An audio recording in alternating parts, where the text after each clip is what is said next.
Thank you, Jesse, and such a privilege to be here today. I apologize, I'm going to stay here because I hurt my foot yesterday, so I can't jump around as eloquently as Mohammed just did, but a real privilege to be with you today. So first of all, let me begin. Assalamu alaikum. What a great exhibition this has been. Really astonishing showcase of what's possible. And I think with everything that we've seen in Riyadh at this exhibition, it's clear that there's so much to be hopeful for in addressing the global health challenges that we face around the world. Fewer than 20% of the Sustainable Development Goals are currently on track. So today you've heard about artificial intelligence, you've heard about personal health records, digital health tools. These are the tools we have to harness to get back on track and achieve these goals. So in many of the fora that we speak at, including this one here, we hear about the digital being the future. But I have to disagree. Digital is the present. Digital is today. Whether you go to Rwanda or Malaysia or Brazil, as well as here in the Kingdom of Saudi Arabia, where we're seeing such amazing transformations happen, countries are using digital to ensure that people can access health information and quality services when and where they need it the most. A recent analysis from the IDC showed how the digital health industry is growing, where trends and projections are climbing, but the non-digital health sector seems to be stagnating. And just a few weeks ago, we were all stunned to see not just one, but 2 Nobel Prizes be given to pioneers in the field of artificial intelligence. Now that's quite a transformation of this space. One got a Nobel Prize for their work in neural networks, and the other in the application of AI to transform the field of molecular protein biology. And many here today are using how this new era of artificial intelligence can be leveraged to improve health. Just a few weeks ago, I was at the privilege of being at the UN General Assembly, where we launched a new pact for the future, which included a thing called the Global Digital Compact, outlining how all 194 member states could leverage digital to address the Sustainable Development Goals. So what is WHO's mandate in this space?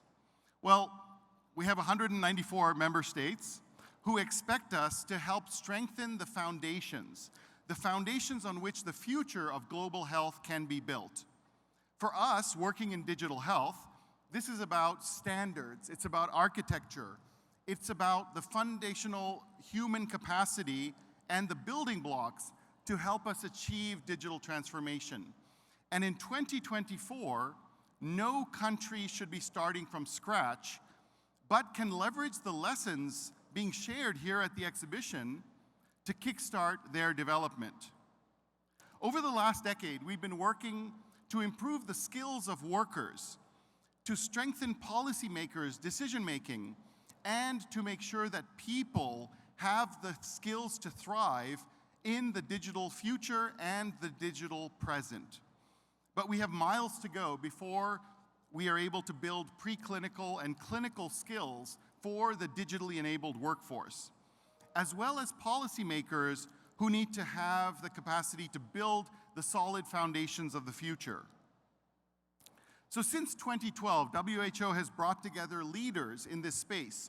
Many of you, academic experts, industry experts, government experts have come together to help the United Nations and WHO build guidance on the kinds of policies, evidence, and investments required for digital transformation.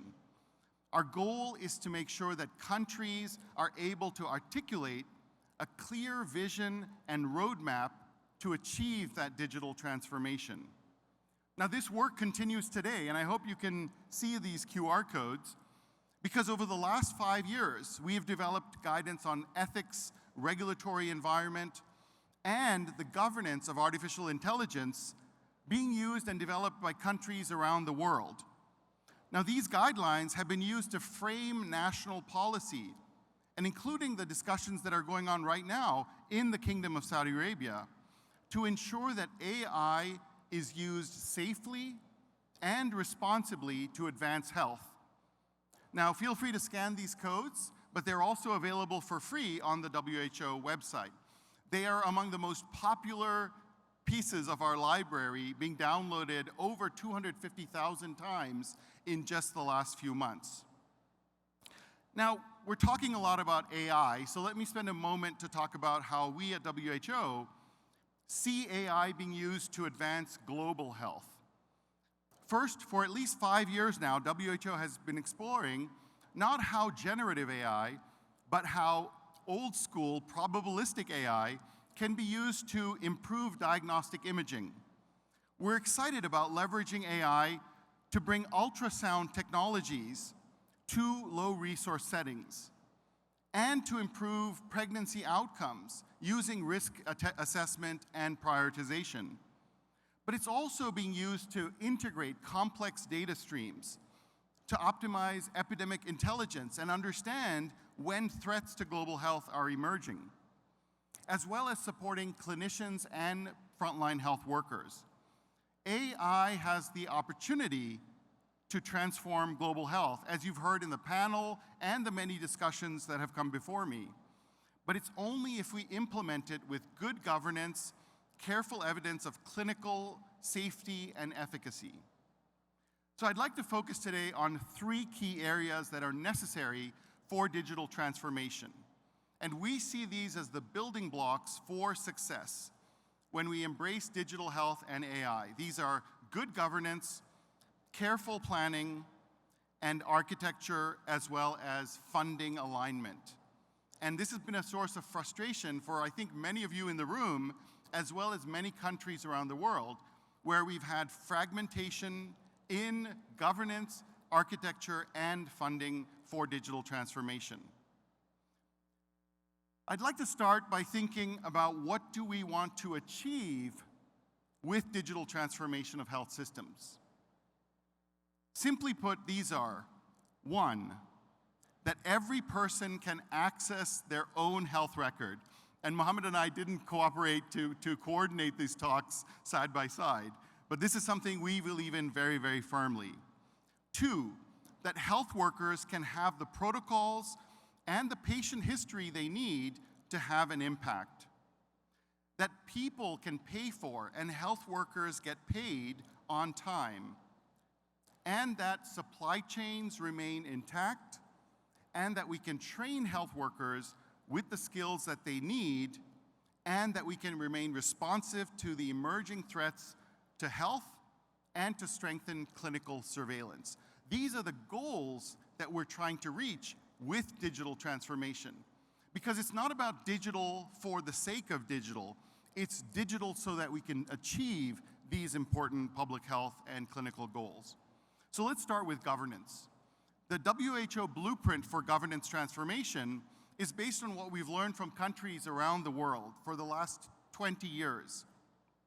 We start with what are the country's health priorities on the left, and move towards a clear vision or strategy of where that country wants to go. In the Kingdom of Saudi Arabia, you have Vision 2030 as a very clear blueprint for that digital transformation. Now, this strategy to blueprint, to architecture, to action is a systematic roadmap that we've seen country after country successfully adopt in this transformation journey.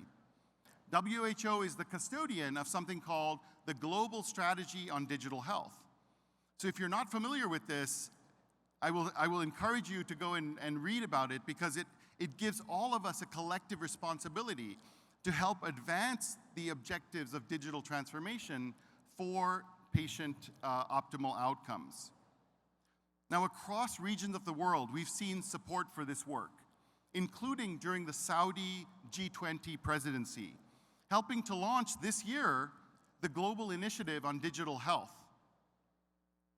We've seen over 129 countries across the world articulate a very clear digital health strategy, And we have 194 countries who have agreed to a roadmap for global collaboration to leverage AI and digital responsibly.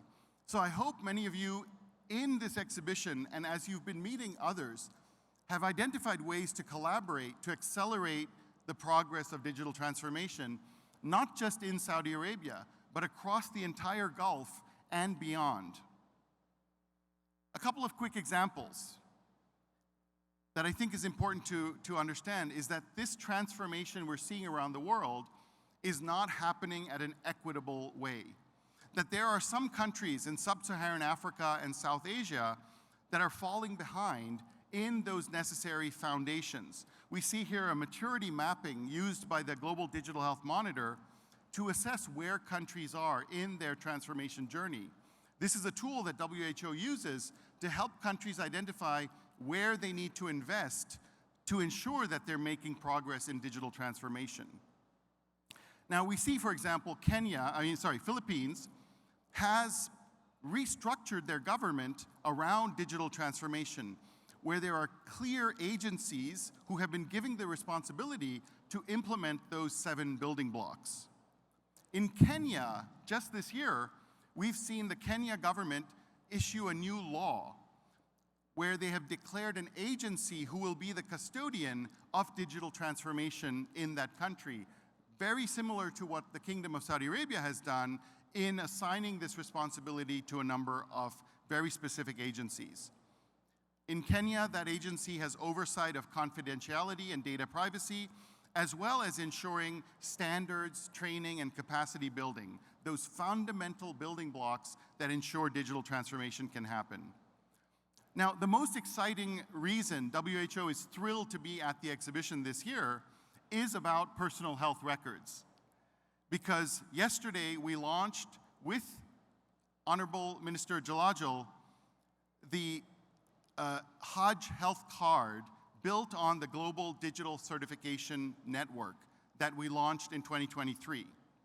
This important piece of digital public infrastructure was developed during the pandemic to support people moving freely across borders. And today there are over 80 countries who are part of this global network. This means there are 1.8 billion people on the planet effectively connected through this global network that the Kingdom of Saudi Arabia has been such a champion for. In 2023, we see that this is being, in 2024, we're seeing that this network is now being used not just for COVID certificates, but for the Hajj health card, for vaccine certificates, for cross-border e-prescriptions in the future, we're hoping will be part of this, as well as the digital yellow card. So in 2023, we launched a pilot program with the Kingdom of Saudi Arabia to support the Holy Hajj. And using the global ISO standard known as the International Patient Summary, or the IPS, pilgrims from Oman, Indonesia, and Malaysia demonstrated how we could ensure that Hajj pilgrims get the care that they need if they fall ill while on this important religious journey. Yesterday, we launched an expansion of this program with the Saudi leadership to many more countries. And if you visit our booth in hall number 3, we'll be more than happy to show you how this works.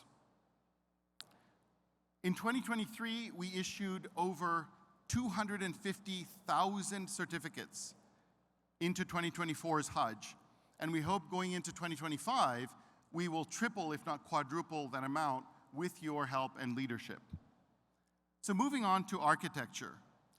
The key shift in the conversation in digital transformation over the last few years, since the pandemic was over, was the realization that countries need strong foundations in order to have success with digital transformation. And so you can see in the Global Digital Compact, this prioritization of digital public infrastructure has been named as a key investment area. So since 2012, we've worked with the ITU, the International Telecommunications Union, to map out what are these elements of the foundation on which responsible digital transformations should be built. These include leadership, governance, strategy, services and applications, legislation, standard, infrastructure, and not to forget the important element of a competent, trained workforce.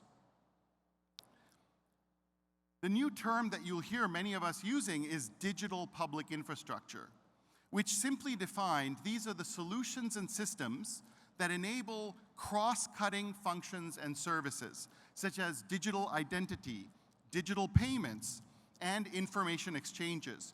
These are the digital commons which should be built once, maintained and managed with the support of government, and reused over and over by everyone in the digital health ecosystem. Globally, we need to invest in digital public infrastructure, and this has been recognized not just by WHO, but by development partners, World Bank, global development banks, and member states across the board. The first global DPI summit was just held last week in Cairo, bringing together all of these partners to talk about how do we build and enable countries to have access to this sort of digital public infrastructure. Even Bill Gates, in his weekly note last week, acknowledged how DPIs were seminal to unlock scale, sustainability, and impact. So if there's one word you remember from my talk today, it is that DPI, digital public infrastructure. So let's quickly walk through an example, because without an example, it's sometimes difficult to understand. You just heard Mohammed talking about the personal health record. But what is a personal health record? Very briefly, we see that a personal health record, of which the Hajj health card is an example, comprises of a number of things. It's who you are, where you went for care, which facility, which provider gave you care, and what that care was consisting of. Now that can draw upon what we call health-specific digital public infrastructure, such as a patient registry, a provider registry, a facility registry. These are canonical lists that are trustworthy and true of those important pieces of information. These all contribute to a shared record that any digital health provider who is trusted can be allowed to write to and read from in order for the patient to be the custodians of that health record. And it also relies on what we call foundational digital public infrastructure, such as digital IDs, which are the representation of who you are in a digital format. And also the cross-border trust architecture that allows you to take that personal health record beyond the borders of your country. And we see at WHO many uses for this PHR or personal health record. The Hajj health card is a great example, but we also see countries around the world wanting to use a digital yellow card to recommend things like, to record things like yellow fever, et cetera. And we also see the value in a maternal and child immunization card. Because I can tell you as a parent, the frustrations that I've had to find my children's vaccination history over the years would have been much, much easier if I had access to a trustworthy digital version of that record.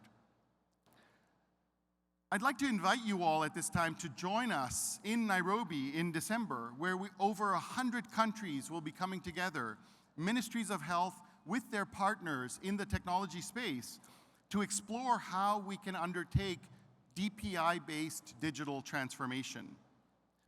We also welcome technical partners who feel they can contribute to this agenda to come and speak to us after this talk to see how you can contribute to advancing this forward.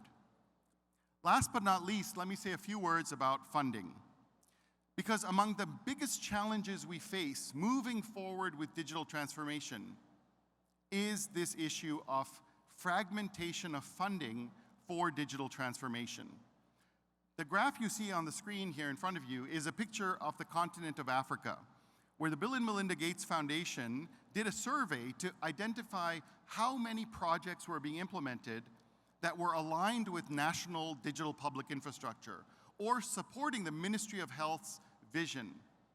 Only 50% of the projects that they mapped, over 900 projects, were actually government-led versus donor or program-led. And I think this fragmentation contributes to a disease that many of us in digital health recognize, and it's the disease called pilotitis. It's the inflammation of pilot projects in the digital space without a real goal to see these projects be scalable and sustainable. Now, through the Global Initiative on Digital Health, the WHO is working to address these challenges: governance, architecture, and funding. We're helping to align partners around building local capacity and ensuring that countries are in the driver's seat of digital transformation. So we invite all of you to join this effort and be part of the Global Initiative on Digital Health. Looking at the Saudi Vision 2030, we see how this country has focused on these three clear foundations as part of ensuring digital infrastructure, partnerships, governance, and human capacity are part of the transformation of the Saudi health system. In short, we see this as a model pathway that can inspire countries around the world. I want to thank you all for your time and your attention, and I hope we can welcome you to the WHO Pavilion to learn more about how you can be part of the global digital transformation revolution. Let's build the future together. Shukran jazilan.